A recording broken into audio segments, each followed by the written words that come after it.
É assim que nós oramos com gratidão, em nome de Cristo Jesus, nosso Senhor. Amém. Amém. Podem se assentar. Deixa eu só pegar minha água aqui, eu já volto.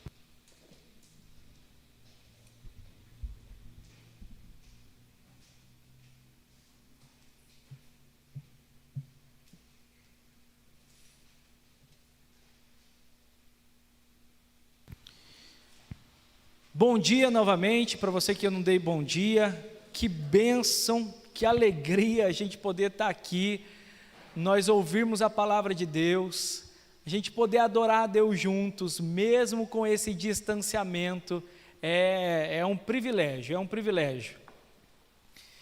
E é enriquecedor, e a gente sabe que esse momento de culto nada substitui, a gente sabe que você que está em casa, está participando do culto conosco, remotamente, mas mesmo distantes aqui, nada substitui esse calor humano, mas a gente pede que o calor do Santo Espírito de Deus esteja com todos vocês aí, que estão em casa também. Gente, o tema da mensagem de hoje é uma vida que vale a pena, uma vida que vale a pena.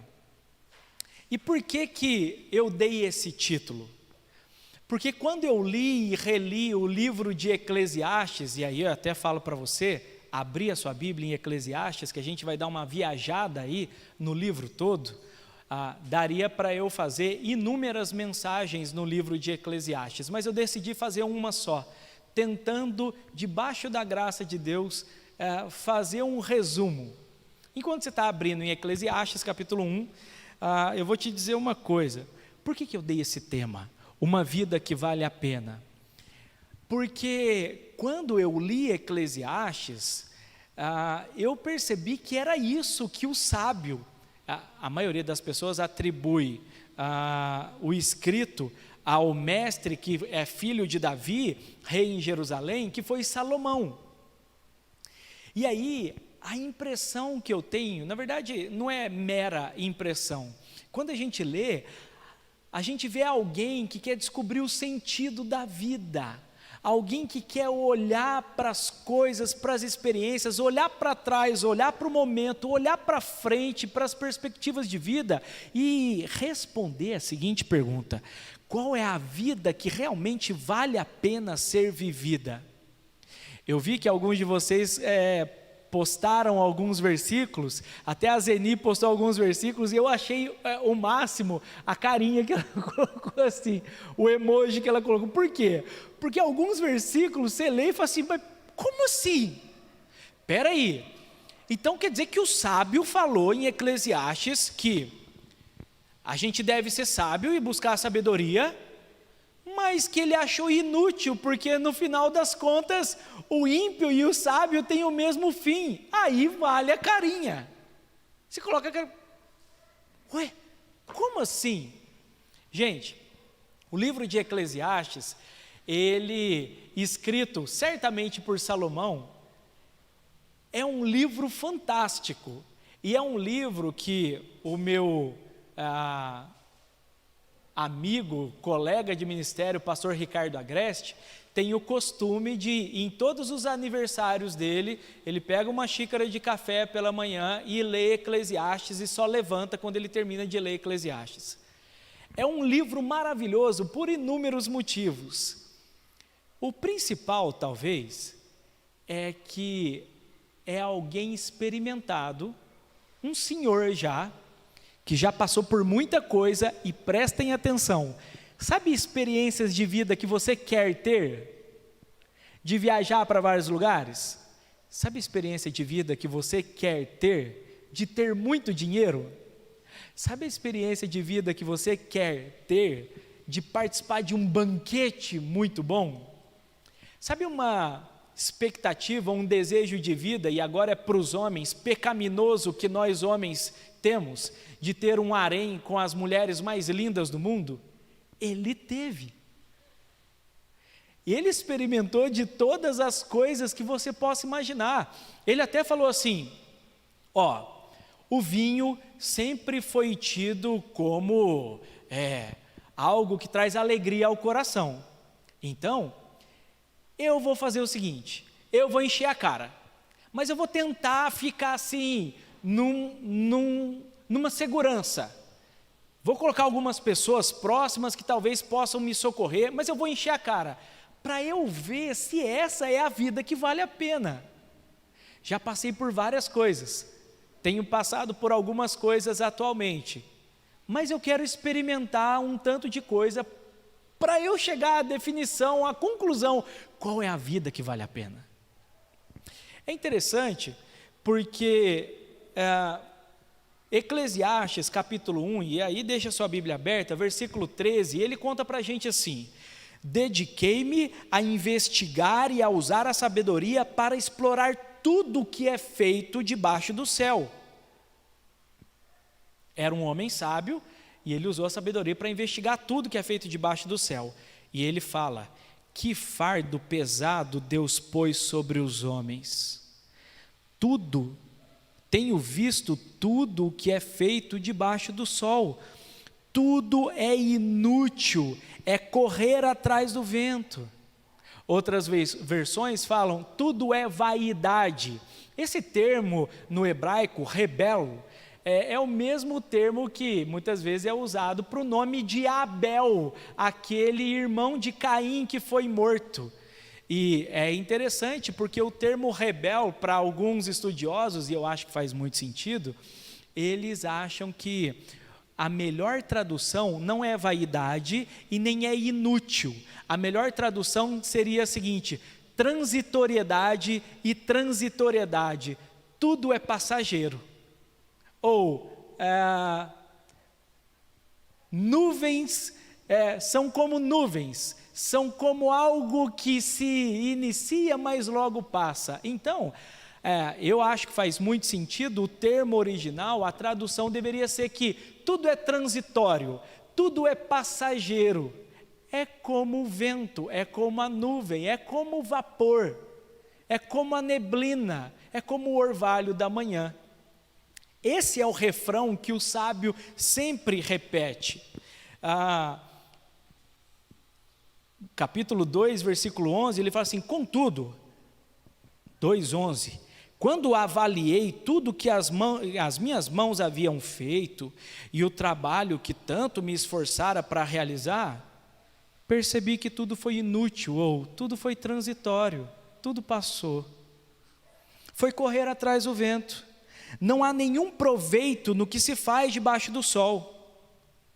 13, percebi que a sabedoria é melhor que a insensatez, assim como a luz é melhor do que as trevas. O homem sábio tem olhos que enxergam, mas o tolo anda nas trevas. Então calma aí, ele está falando que ele percebe que tudo é transitório, passageiro, mas existem inúmeros conselhos maravilhosos em Eclesiastes, e o principal deles é de buscarmos a sabedoria, o principal deles é de temermos a Deus. É por isso que ele fala, antes de falar dessa sabedoria, veja o que ele diz no versículo 2:20, cheguei a ponto de me desesperar por todo o trabalho no qual tanto me esforcei debaixo do sol. Eu me desesperei de ter feito um tanto de coisa linda, maravilhosa, de ter feito inúmeras coisas. Sabe por quê? Pois um homem pode realizar o seu trabalho, versículo 21, com sabedoria, conhecimento e habilidade, mas terá que deixar tudo o que possui como herança para alguém que não se esforçou por aquilo. Isso também é um absurdo e uma grande injustiça. E aí, agora tem uma parte que ele vai repetir ao longo do livro, e essa parte está em Eclesiastes 2:24, presta atenção. Para o homem, não existe nada melhor do que comer, beber e encontrar prazer em seu trabalho. E vi que isso também vem das mãos de Deus. Capítulo 3, versículo 12. Descobri que não há nada melhor para o homem do que ser feliz e praticar o bem enquanto vive. Descobri também que poder comer, beber e ser recompensado pelo seu trabalho é um presente de Deus. Semelhante, Eclesiastes 3:22.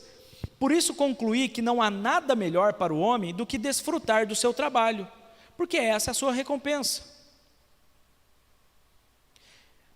Capítulo 5, versículo 18. Assim, descobri que para o homem, o melhor e o que mais vale a pena é comer, beber e desfrutar o resultado de todo o esforço que se faz debaixo do sol, durante os poucos dias de vida que Deus lhe dá, pois essa é a sua recompensa.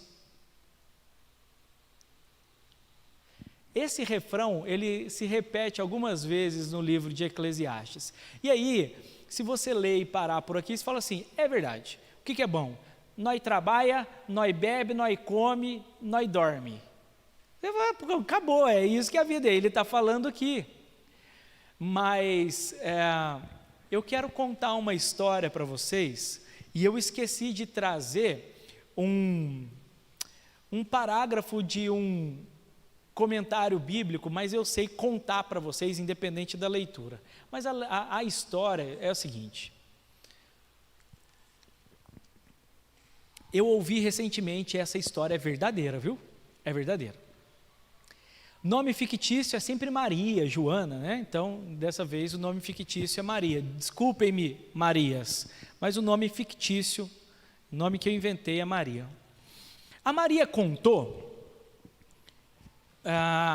que ela, aproximadamente com 5, 6 anos, o pai dela, que morava numa região rural, decidiu, na verdade já havia um tempo que fazia isso, mas ele plantou uma lavoura muito grande. A lavoura tinha principalmente tomate, alface e chuchu.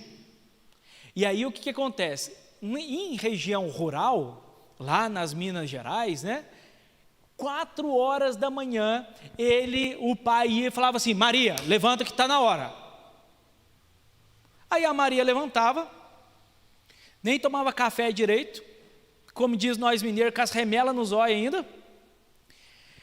Ela levantava e a Maria contando, eu ouvi a Maria contando, a Maria falando assim, eu levantava e ia lá ajudar o papai, o João, ia ajudar o papai na lavoura, e eu colhia aqueles alface, colhia aqueles chuchu, meus dedos chegavam a adormecer de gelo. 4 horas da manhã, que frio, e não tinha blusa que resolvia o negócio. Depois nós esquentava de tanto andar para um lado para o outro. Ela falava assim, eu colocava os dedos, deixa eu falar do jeito que ela falou, tá? Eu colocava os dedos na boca e debaixo do sovaco para ver se subaco para ver se esquentava os dedos, de tão que ficavam os dedos congelados. Fazia isso direto. Trabalhava na lavoura, trabalhava lá com o papai. E sabe o que eu ganhei? Ganhei nada. Não ganhei nem um centavo.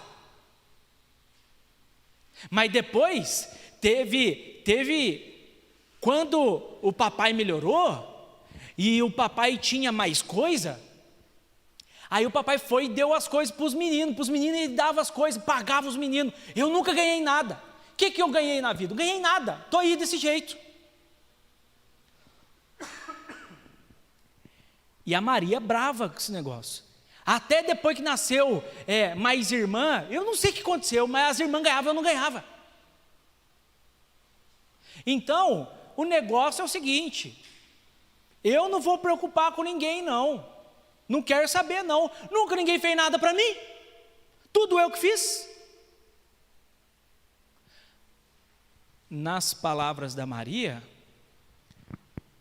nesse momento que ela conta com mais ou menos 60 anos, uma vida que vale a pena é comer, beber, esperar a morte chegar e não ficar bajulando ninguém, porque ela nunca ganhou nada, e muito menos ficar lembrando do João, que já morreu, o pai dela, porque ele não merece 1 centímetro de consideração dela. Quando a gente olha para Eclesiastes, muita coisa da história da Maria se assemelha ao que o sábio de Eclesiastes fala, mas existe um ponto principal que o sábio de Eclesiastes também repete, que faltou no discurso da Maria. faltou na história da Maria, e é esse ponto que a gente vai tentar dar um foco maior, que está no capítulo 12 de Eclesiastes. E você vai entender onde que eu vou amarrar essa história da Maria com Eclesiastes.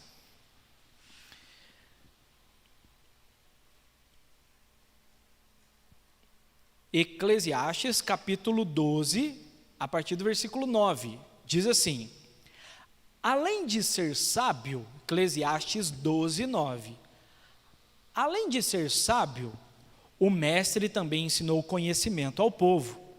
Ele escutou, examinou e colecionou muitos provérbios. Procurou também encontrar as palavras certas, e o que ele escreveu era reto e verdadeiro. As palavras dos sábios são como aguilhões, ou o aguilhão que cutuca, que muitas vezes pode até machucar.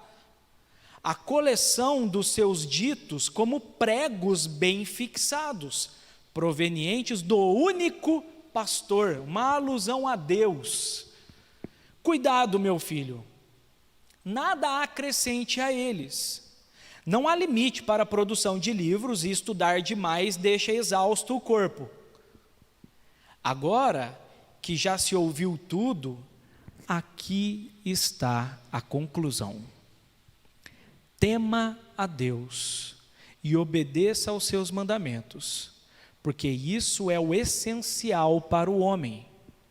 Pois Deus trará a julgamento tudo o que foi feito, inclusive tudo o que está escondido, seja bom, seja mal.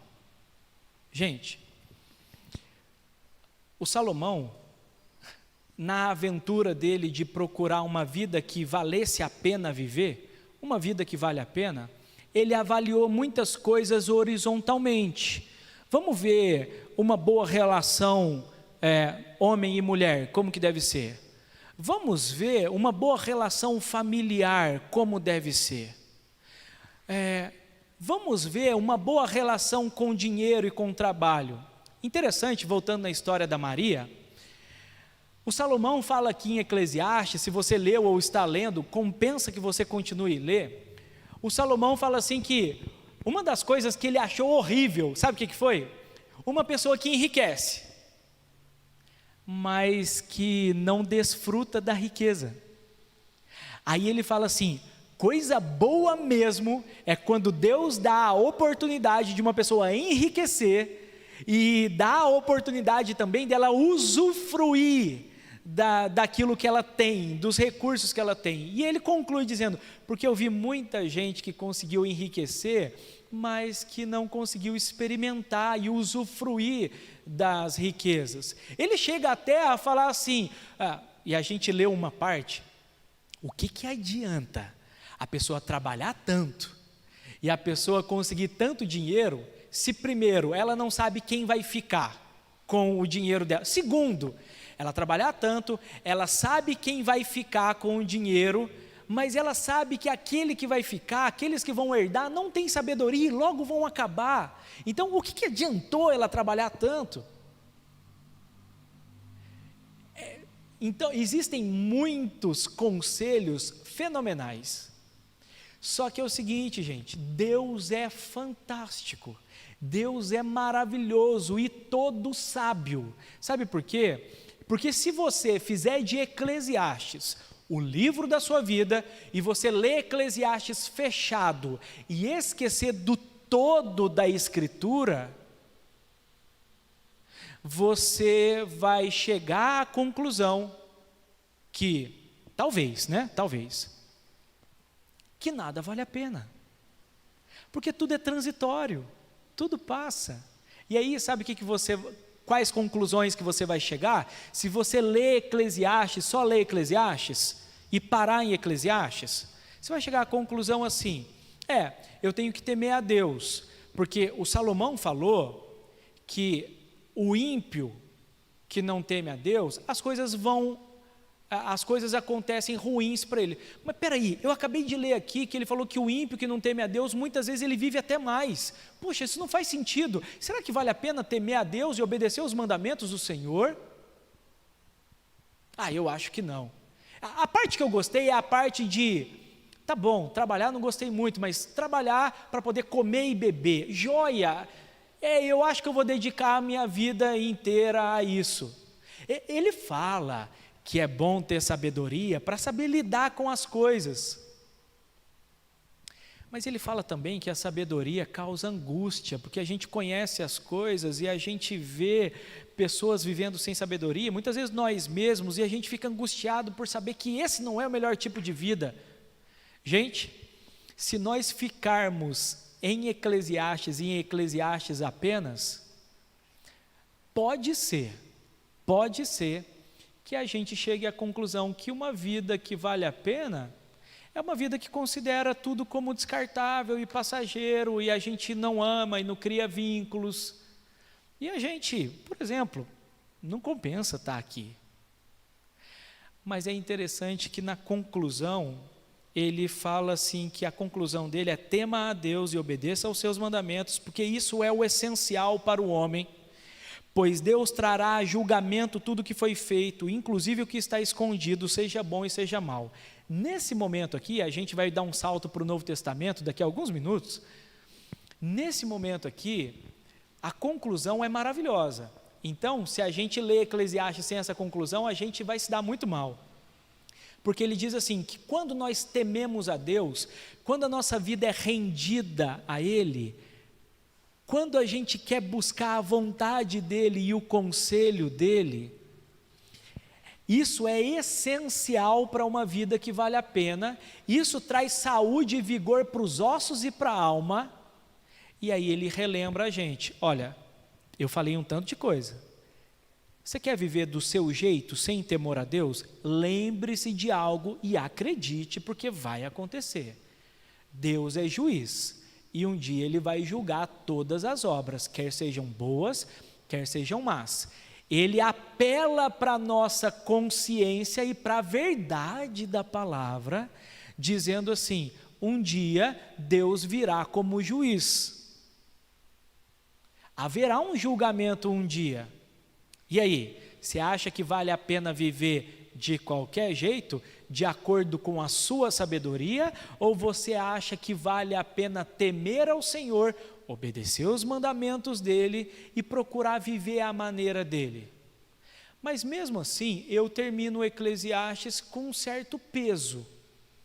Eu termino o Eclesiastes pensando assim: ok, mas sei lá, eu continuo com o sentimento de que tudo é transitório, ok, que é bom e que eu devo obedecer a Deus e temer a Deus, mas ainda parece que não vale a pena criar muitos vínculos, parece que vale a pena não trabalhar arduamente, parece que não vale a pena buscar muita sabedoria, porque assim, se eu tenho muita sabedoria, eu vou ficar angustiado quando eu ver quem vive sem sabedoria.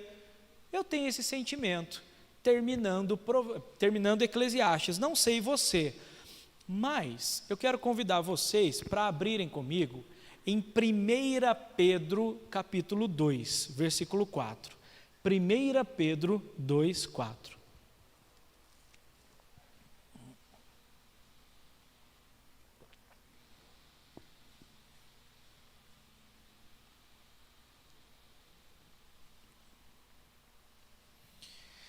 Primeira Pedro 2, 4.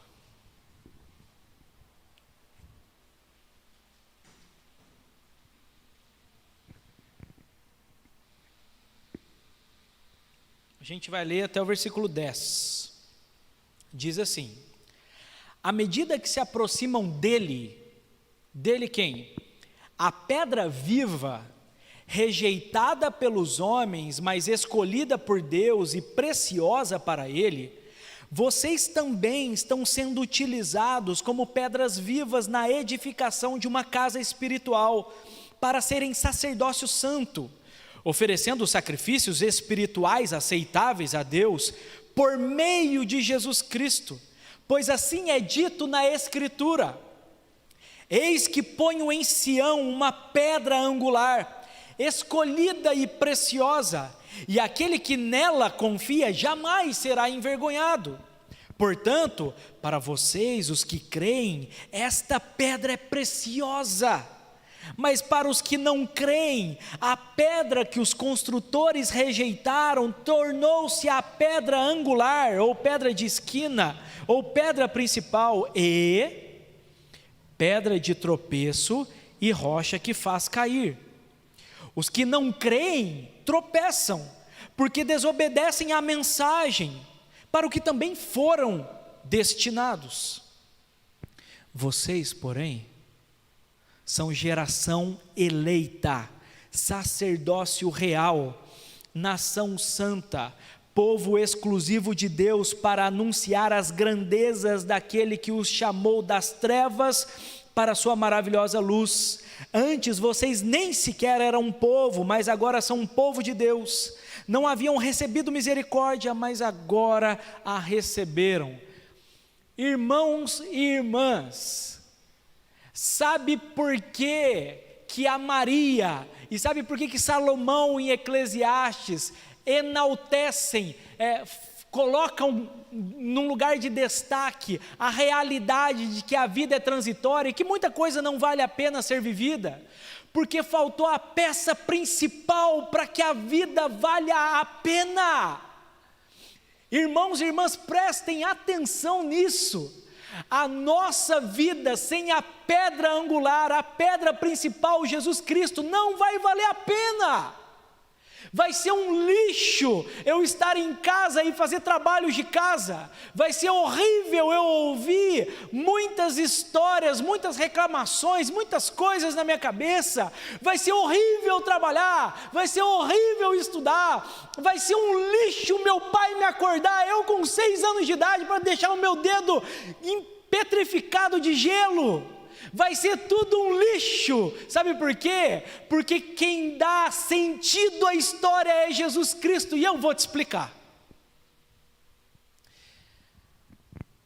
O Salomão, em Eclesiastes capítulo 3, ele fala que Deus colocou no coração do homem o desejo pela eternidade, mas o homem não consegue compreender a vontade de Deus, aquilo que Deus fez. Gente, Jesus é a pedra principal, é a peça principal da história da humanidade. Sabe por quê? Veja só, quando ele morre na cruz, ele morre para perdão de pecados. É verdade que ele perdoa o pecado no coração humano? Claro! Mas na cruz ele vence sobre toda a amplitude de pecado. Na cruz ele vence para redimir a maneira como eu trabalho, para mudar a maneira como eu lido com a minha esposa, com o meu esposo, com os meus filhos. Ele veio para mudar, para trazer perdão e redenção a maneira como eu trabalho. Sabe por quê? Porque quando ele morre para perdão de pecados, ele nos faz olhar para o propósito primeiro de Deus para a vida. Lá em Gênesis capítulo 1 e 2, quando Jesus nos perdoa, Ele nos lança para a criação, e lá na criação, quando Deus idealizou a vida para que nós vivêssemos com Ele, como Salomão fala, temendo a Deus, amando-o, vivendo com Ele num relacionamento maravilhoso, e vivendo com Ele em relacionamento, nós pudéssemos ser instrumentos dEle no mundo, com aquilo que nós somos, com aquilo que nós temos, com aquilo que nós fazemos. E preste atenção a essa realidade aplicada à história da Maria. Coitada, a Maria era uma criança, mas imagine que a Maria tivesse se deparado com o santo evangelho de Jesus Cristo. A Maria, quando acordada pelo Pai, com preguiça, sem querer acordar, mas ela iria acordar e dizer assim: Senhor, eu não queria acordar, Mas louvado seja o teu nome, porque eu vou poder usar a imagem e semelhança do Senhor em mim, por causa de Jesus Cristo que me fez enxergar isso de novo, morrendo na cruz e ressuscitando. Eu vou poder ir lá e eu vou poder cuidar da alface, eu vou poder cuidar do chuchu, e eu quero colher muito bem, e eu não quero só acordar às 4 horas da manhã para colher, eu quero cuidar também, quero dar um chuchu que seja grandão, quero uma alface grande, não vou colocar agrotóxico, quero ver como que eu vou cuidar disso, porque eu quero contribuir em favor do mundo para a glória do Senhor. O meu pai é muito duro comigo, mas o Senhor Jesus me chamou para revelar perdão. Quando meu pai for duro comigo, eu já quero colocar o meu coração no Senhor e falar assim: Senhor, perdoa o meu pai, porque ele não sabe me criar, ele não sabe falar com uma filha, ele é ríspido, ele é duro, mas o Senhor é maravilhoso, abençoa o meu pai, converte o coração dele, muda ele em nome de Jesus. Muda ele como o Senhor mudou a mim. Senhor, eu amo meu pai pode fazer o que for, eu amo meu pai, eu quero que ele seja um homem do Senhor, eu quero que do mesmo jeito que ele canta na igreja, ele cante aqui em casa, e eu vou perseverar para isso. Senhor, obrigado por poder trabalhar com meu pai, porque trabalhando com meu pai, eu vou poder revelar o seu amor para ele. Quando ele for duro comigo, isso não vai mudar as coisas em mim, eu vou continuar amando ele, porque o Senhor me salvou. Veja como a vida ganha sentido, e essa é uma vida que vale a pena. Não vale a pena continuar trabalhando do jeito que muitos de vocês trabalham. Sabe como? Eu preciso de um trabalho para eu ganhar dinheiro. Eu preciso de trabalho para comprar um carro. Eu preciso de trabalho para comprar um apartamento. Eu preciso de trabalho para comprar uma casa. Eu preciso de trabalho para... Não vale a pena. Isso aí é transitório. Transitório é como a nuvem, é como o vento que passa. Isso é transitório. Isso aí é uma vida ruim, você está vivendo uma vida ruim. Uma coisa que vale a pena, sabe o que é? Eu vou, por exemplo, já que eu usei esses exemplos de trabalho, eu vou me especializar ao máximo para servir pessoas da melhor forma, seja sendo educador físico, sendo uma pedagoga, sendo alguém que trabalha no condomínio, sendo dona de casa. Eu quero me especializar ao máximo, eu quero fazer da melhor forma possível, mas eu não quero colocar o meu valor naquilo que eu faço. O meu valor está naquilo que Cristo fez por mim na cruz do Calvário. E esse Jesus, ele é tão maravilhoso e fantástico, que ele ressuscitou, mostrando para nós que a nova criação que nós somos hoje é uma prévia, é um trailer, é um gostinho daquilo que vai ser um dia. Haverá um dia quando o Senhor retornar para concluir a obra que ele começou. Ele vai retornar e não vai ter mais peste na lavoura. Provavelmente a gente vai cuidar de lavoura com todo prazer, sem peste, porque as mazelas do pecado não vão mais existir.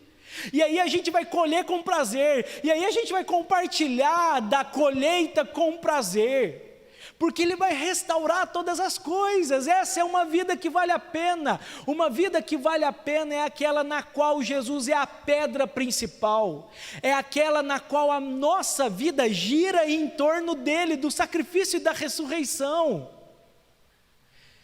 Irmãos e irmãs, eu quero concluir mais uma vez fazendo uma propaganda para quarta-feira, às 20 horas pelo YouTube, quando eu vou falar sobre o seguinte tema: mudando a agenda da nossa vida.